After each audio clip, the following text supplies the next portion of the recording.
right now. Very pleased to have with us on the program from the Buckeye State of Ohio, Mr. George McAlvin. George, how you doing tonight, sir?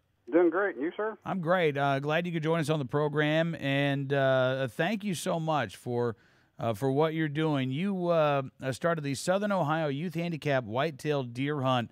The second event was held this past weekend, I understand? Yes, sir. And this was actually the first event in which the youngsters were able to harvest the deer. Yes, sir. It sure was. All right, so tell me about this. How did you come up with this idea? Well, it's been probably about 6 years ago. I was watching a TV show called Buckmasters, and I seen them. They had some kids that they were taking on a handicap hunt, and I was just thinking to myself, if they can do that in Alabama, why can't we do it here in Southern Ohio? So it took me about 5 years to lay the groundwork to get the first one going, and we had it last year, and here we are with our second one just underway, and man, we just had a great time. It's just something that's great for these kids. That is awesome. And again, 5 years to lay the groundwork for this. I got to say, George, there are a lot of people who probably would have given up and said, this is just too much work. I mean, for you to have the perseverance, and I know it wasn't just you, that you had to have the help and support of a lot of folks in the community to pull this off. We did. We had a great turnout with support. All the people in this area are for it 100%. I've had some excellent people that's worked with me. I've got some good sponsors, and it's just came together. It's just something meant to be. All right, so this past weekend you all had about 25 disabled youth and about 36 volunteer guides to help take these kids out on the hunt. Yes, sir. 25 hunters and 36 guides that we took them out on 12 different farms.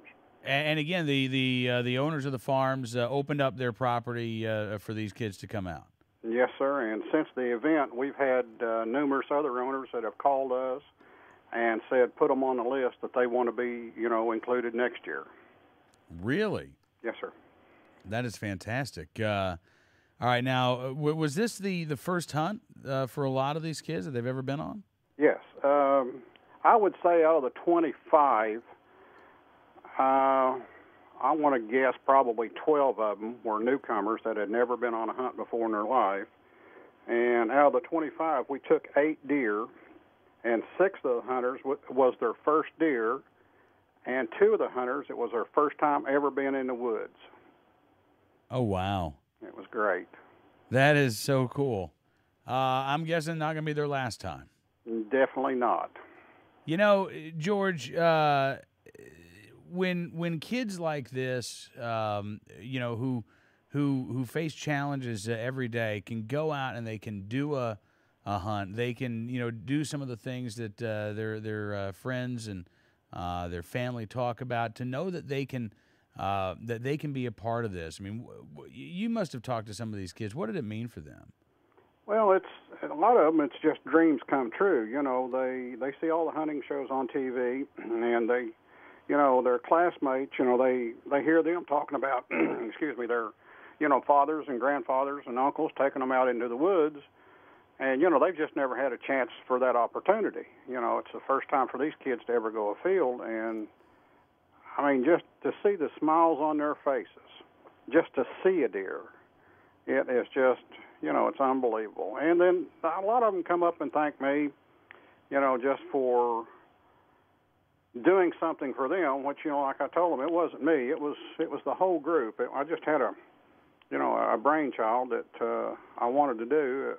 There's no way I could do it myself. I had plenty of volunteers, but these kids are so happy. I mean, it's just unbelievable. Next year they're wanting to hold bake sales and car washes and do different things themselves to even help fund this. I mean, they're willing to get out and help do anything they can also. Wow, that is so cool.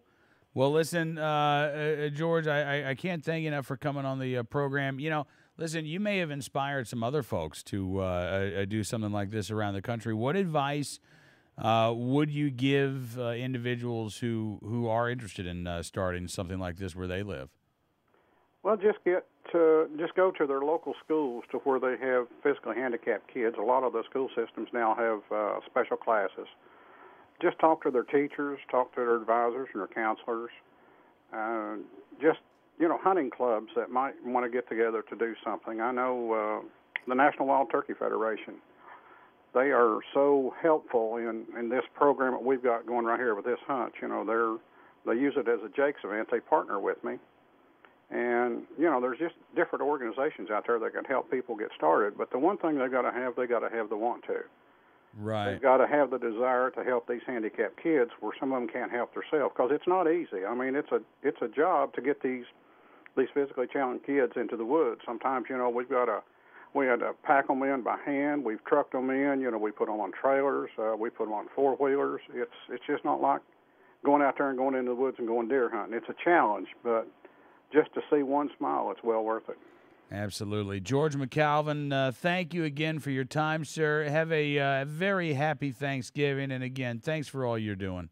Thanks for the NRA for calling us and showing us some concern with it. No, I appreciate that.